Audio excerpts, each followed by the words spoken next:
Good morning, everybody. Welcome back to another podcast. Thank you for taking the time to view this podcast. Thank you for the support for all the people that have watched our other podcasts. We really appreciate it.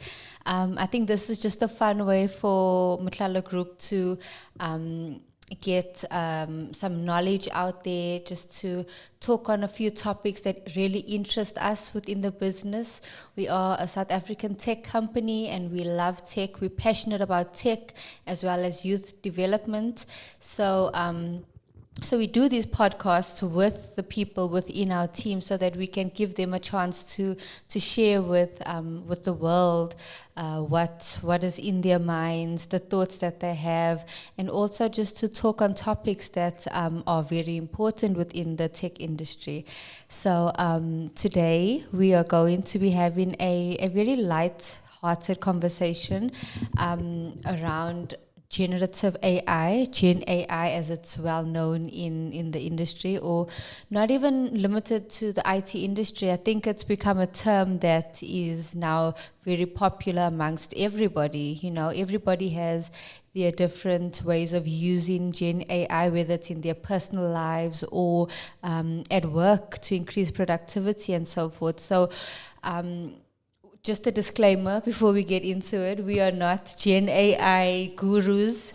We are not professionals on the topic. It's something that we are really intrigued by, interested in, and really looking into currently to try and understand it and try to see how to best use this amazing tool that we have at our disposal. So today I have Evans who is joining me today. He is one of our technical leads within Matlal Group, been with us since 2021. I know if you have looked at or viewed any of our other posts and podcasts, you would have seen him. So he is becoming a familiar face on the podcasts.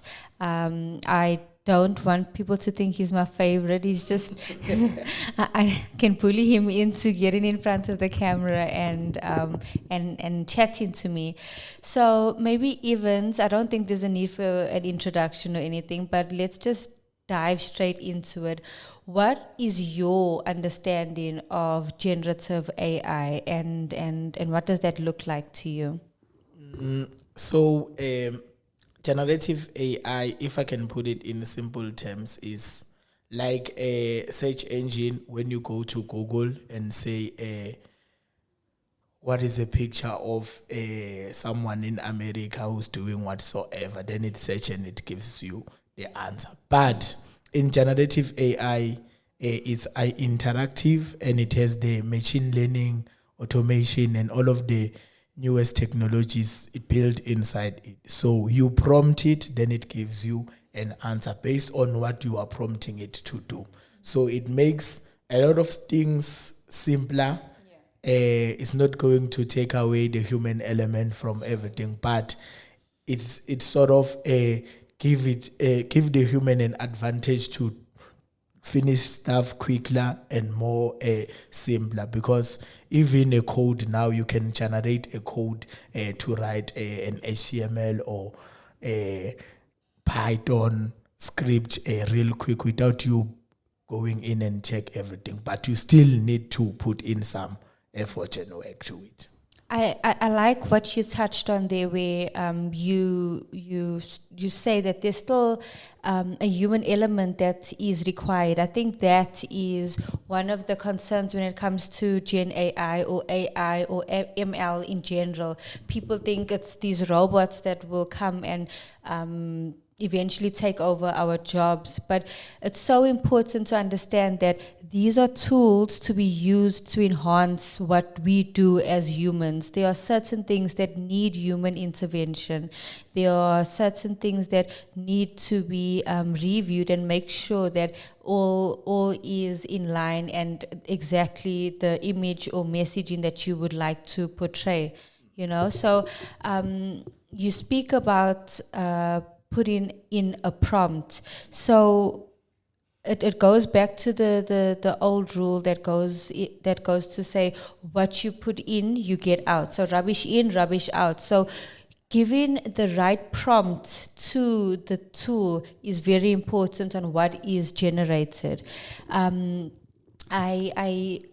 heard a lot of amazing things about how Gen AI has been used, but I've also heard very scary stories about generative AI where there have been videos created, deep fake videos. That's the term that's used. Deep fake videos where there are they create videos of maybe a CEO doing a communication to a company where he's given very strict instructions to then use to get the staff to do fraud or make payments and things are done so because they see that it is their MD who is giving the instruction, and as per that instruction they will follow through and do what is required.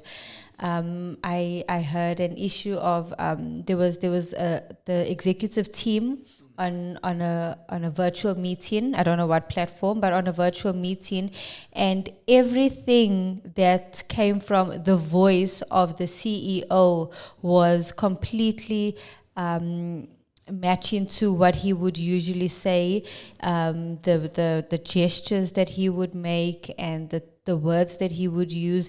And in that message he gave them instructions on them to make a payment of multi-millions, and because the instruction came from him, this was in a meeting setting, they had made the payment, and this was all AI generated. So what do you think are some of the pros and cons of using generative AI?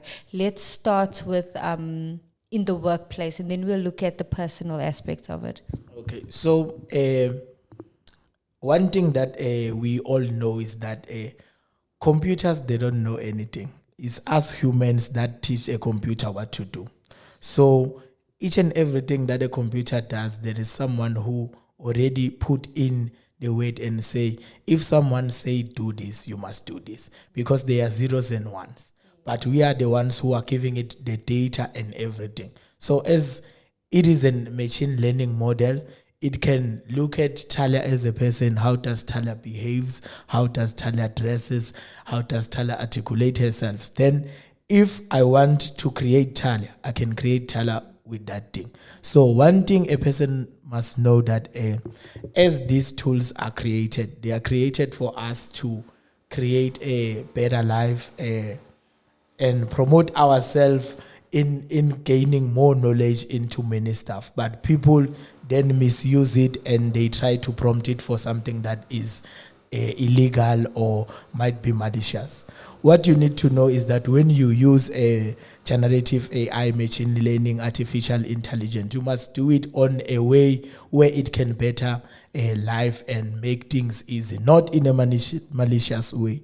Because when you do that, we have criminals, we have monsters in this world. So people, they see technology. They will take advantage of it, yes. So in a company, I think companies must set out rules and say, if you are using generative AI, use it to do this and that, and forbid other stuff that might be malicious, as we have security, compliance, and everything in every company. There must be proper governance of how you utilize machine learning, AI, and generative AI. Agree. I strongly agree with that. And I think it's extremely helpful, especially in the workplace, you know. Let's on that note get into some of the tools that we know are Gen AI tools. So the two that I am familiar with is Google Gemini. Gemini for workspace, if I'm not mistaken, and then there is Copilot, which is Microsoft's generative AI tool.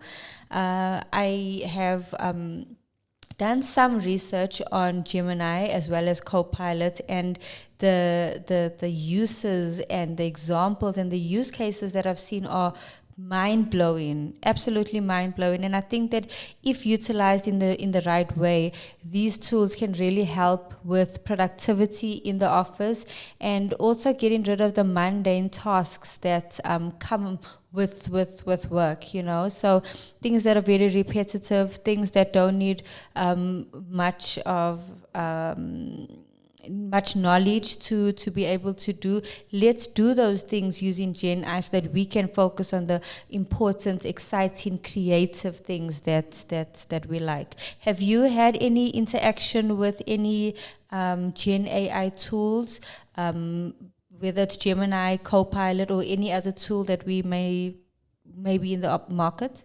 Yes. I've used a Copilot. Gemini, the last time I used Gemini, it was not available here in South Africa. So our region was forbidding me to do Gemini. But what I like about Copilot is that when you are prompting it for something Microsoft based, is a very, very useful tool because it was created by Microsoft. So they know how users interact with Microsoft applications, what are the usual stuffs that are the usual bugs, the usual errors that are there. So if you are using Copilot and you are using a Microsoft application, it's easy for you to fix those bugs because you just prompt it there, then it tells you that usually people get this error and this is how it solves. And the Gemini side is more on the Google side. Everything that you do on Google, whether it's Google Workspace, Google Cloud, and everything, all of the problems, the fix, the patches, the bugs are there. So when you use it, you are using it and it's going to give you more knowledge on Google side. Then there are the likes of ChatGPT, where it focuses on globally with everything, trends, everything globally. You can ask it anything. Those ones are the dangerous one because everyone is asking it many questions, and as you ask, it learns. It keeps on learning. Let's say I'm working here at Matlal, and my everyday life I use ChatGPT.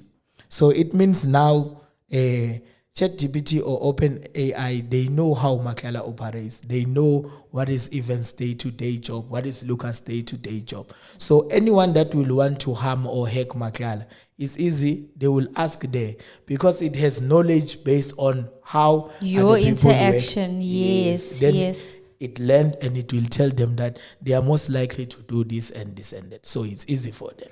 So people must focus on those ones that are product specific. Those ones are very useful and they are secure. Because if I'm a guy who uses Excel and I want to create a chat AI for Excel, then I will put everything about Excel there. Then someone, if they prompt, it gives them Excel. When they ask about something else, it will say, sorry, I don't know what you are speaking about. So product specific, they are very great to use. I like what you said about the fact that it uses data that is already existing. So just on that point, I think something that's very important that some people may brush over, but is actually foundational and a key element to generative AI. So we know that every company gathers data just in their day-to-day running. So we want to use that data. We want to use it to gain insights, to extract information, whether it's to plan for the future or whether it's to enhance processes within our company. However, when we are using the data that we have currently, maybe in a data lake or wherever our data is stored, also another key element, make sure the data that is stored is protected, okay? When we are utilizing that data, we need to make sure that the data that we are using is clean, is correct, is usable, and is managed properly, so that when we put these prompts into the tools, the generative AI tools, we are getting information that is firstly correct, information that is current, and information that is going to be helpful and useful. And then another level that we also need to look at and understand when it comes to our data is making sure that our data is correctly labeled. So make sure that is it called data labeling? Data labeling is that process is followed and is working great, so that when you put these prompts in, your information is clean, correct, and usable, and you can transfer that to processes and lead that to actions to effectively help the efficiency of the company. So something interesting that I heard on TikTok. So somebody, when trying to describe the difference between Gen AI and just normal traditional artificial intelligence, she said, so AI is like a chef following a recipe. So you give them the recipe and then they follow the recipe to the T, and maybe add some tweaks here and there, maybe a little more salt, a little more pepper, or something like that. But generative AI, they can follow that recipe, but also create brand new recipes from scratch. So that really helped me in the in understanding the difference between the two, because you've got Gen AI, you've got AI, you've got machine learning, you've got robotics, automation, and I think all of these things used together in the setting of an organization as well as personally can really help us save time in our day to day. And then if this can save us 1 or 2 hours a week, what can we do with those 1 or 2 hours? We can upskill, we can spend more time with our families, we can do more things that we enjoy, and we can be more efficient. Okay, and just on closing, the 2 examples, because I've played around with Gemini, which is now available in our region. I think it's just Gemini Professional, which is not yet available. But I recently attended a Gemini session where they advised that there are new releases and updates that are going to be available before Christmas. So very exciting. So an example of the use of Gemini. So they went into how you can take Gemini, I think it's called Notebook, and you basically upload a soft copy of a textbook into the tool. Once you have that knowledge in the tool, you can then ask it to generate a podcast. It'll create a very lifelike podcast with 2 presenters discussing a topic of your choice, and they've made it so brilliant and so interactive that you can even type a question in the chat box, and then the host will include that in their podcast, and they'll say, oh great, we have a question from Talia from the USA. Talia wants to know more about the planets and so forth, and they make it so enjoyable to learn and to ingest different knowledge. So very exciting and interesting, but I guess it comes down to using technology as a whole, not just Gen AI, but technology as a whole, responsibly, and to always remember that there is human intervention. You know, you are hired and you have a certain skill that you can also incorporate when using these tools within the workplace. And thank you. Any final thoughts or notes from you, Evans? What I can say is that people, they mustn't be afraid of technology, because technology has been there from day one. So remember, from time to time, we used to send the doves somewhere to give a message. Then there was email. Then there was network. Then there was phones. Then, so if you look at all of those things, it's technology. And when that happened, everyone was always complaining and saying, this one is going to take away our jobs. This one is going to take away the human element. And as technology has been evolving, humans are still there and using technology. So let's keep on using technology. Technology is the enabler. 100%. Technology is there to enable us to do the things that we want to do.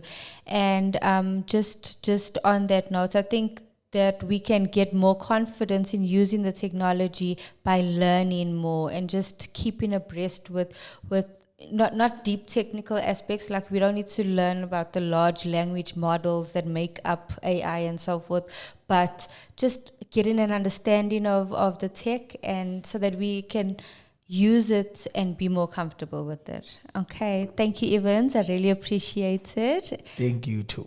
Thank you so much for watching. I hope you made it to the end of the video. We really enjoy doing these podcasts for you. So please like and subscribe. Also, I think I would do ourselves an injustice if I didn't express that we do sell Microsoft. We do have access to Copilot. We do have access to Google Workspace and Gemini. So please, if you have any questions, you can reach out to us, and we'd love to hear from you guys. Thank you. Danko.